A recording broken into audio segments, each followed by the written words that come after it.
कोणत्याही पक्षाचं व्यक्तिशः नाव घेऊन बोलत नाही.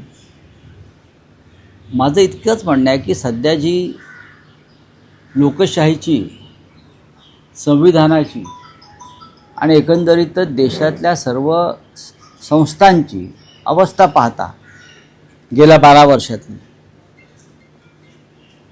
काँग्रेस पक्ष अधिक मजबूतीनं समोर आला पाहिजे. राहुल गांधी तसे प्रयत्न करतायत, कष्ट करतायत, पण त्यांना अधिक मजबूती मिळण्यासाठी काँग्रेस पक्षातून वेळोवेळी अनेक घटक, अनेक नेते बाहेर पडले. त्यांनी पुन्हा एकत्र येऊन मूळ काँग्रेस मजबूत करावी ही भूमिका मी मांडली. आता या संदर्भात कोणत्या घटकानं काय करायचं हा त्यांचा प्रश्न आहे, पण मला असं दिसतं की त्या संदर्भात राष्ट्रीय स्तरावर आता एक डिबेट सुरू झाला आहे, चर्चा सुरू झाली आहे आणि काही हालचाली सुरू झाल्या आहेत. त्याचं स्वागत केलं पाहिजे. दुसरा विषय आपल्यासमोर मी काल एक मांडायचा राहून गेला नाही, आपण पण मांडला नाही. अयोध्येतल्या राम मंदिरात श्रीरामाच्या दानपेटीतून आतापर्यंत 5 कोटी रुपयाचा अपहार झाल्याची बातमी धक्कादायक आहे. 5 कोटी रुपयाचा अपहार झाला हे एक प्रकरण समोर आलं. प्रत्यक्ष अयोध्येच्या मंदिरामध्ये रामाच्या दानपेटीतून, त्याला चढावा म्हणतात, तिथे दान म्हणतात, त्या दानपेटीलाच हात घालण्याचं धाडस कोणता हिंदुत्ववादी करू शकेल? तुम्ही उठसूट अतिरेक्यांपासून धोका आहे राम मंदिराला, हे अतिरेकी घुसले, ते अतिरेकी घुसले. मग हे अतिरेकी कोण आहेत? जे CCTV कॅमेरा दिसत आहेत आणि नंतर जेव्हा हे लक्षात आलं तेव्हा ते CCTV फुटेज गायब करण्यात आले. राम मंदिराची, त्या ट्रस्टची संपूर्ण व्यवस्था ही भारतीय जनता पक्ष आणि राष्ट्रीय स्वयंसेवक संघाच्या परिवाराकडे आहे. मग हे घरातले चोर आहेत का, दरोडेखोर आहेत का?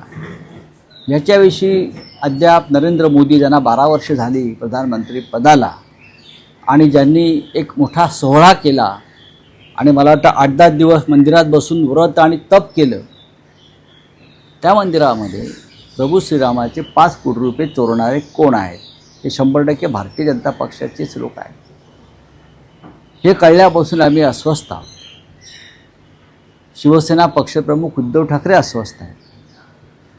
काल त्यांच्याने आमची चर्चा झाली आणि असं ठरलं आहे आमचं साधारण की बहुतेक आपल्याला रामाचं परत बोलवणं आलेलं आहे अयोध्येमध्ये. आम्ही यावं पुन्हा एकदा आणि या विषयाला तोंड फोडावं तिथे बसून. आम्ही स्वतः म्हणजे शिवसेना किंवा शिवसेना पक्षप्रमुख उद्धव ठाकरे हे सुरुवातीला राम मंदिर उभं राहत असताना ज्यांनी मोठी देणगी दिली 1 कोटी रुपये त्या काळात, ते आम्ही आहोत. त्याच्यामुळे आम्हाला त्या देणग्यांचं महत्त्व माहिती आहे. आम्ही पहिल्याच दिवशी आमच्याकडून 1 कोटी रुपयाचा धनादेश हा राम मंदिर ट्रस्टला राम मंदिर उभारण्यासाठी दिला. नंतर खूप लोकांनी दिले असतील गुप्तदान, आमचं उघड दान आहे. या दानपेटीचे चोर कोण, त्यात कोणाचा हात आहे, हे पैसे कोण पळवतं आहे वारंवार, CCTV फुटेज का गायब करण्यात आलं आहे, याची चौकशी का होत नाही? नरेंद्र मोदी ज्यांनी या मंदिराच्या प्रतिष्ठापनेमध्ये फार मोठं राजकारण करून भाजपला मतं मागितली, त्या विषयावर का गप्पा आहेत? या ट्रस्टचे अध्यक्ष नृपेंद्र मिश्रा हे का गप्पा आहेत? त्या भागातले भाजपचे एक नेते ब्रजभूषण सिंग यांनी काल सांगितलं आहे की त्या भागातले खासदार होते, अनेक वर्ष नेते आहेत त्या भागातले, राम जन्मभूमीच्या आंदोलनात ते होते. ते म्हणतात की माझ्याकडे पूर्ण माहिती आहे, पण ही इतकी मोठी माणसं आहेत की माझ्या जीवाला धोका निर्माण होईल मी काय बोललो तर.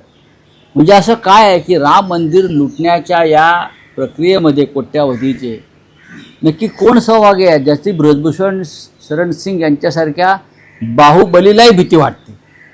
अत्यंत गंभीर विषय आहे आणि आम्ही लवकरच आमची जी जाण्याची योजना आहे ती जाहीर करू.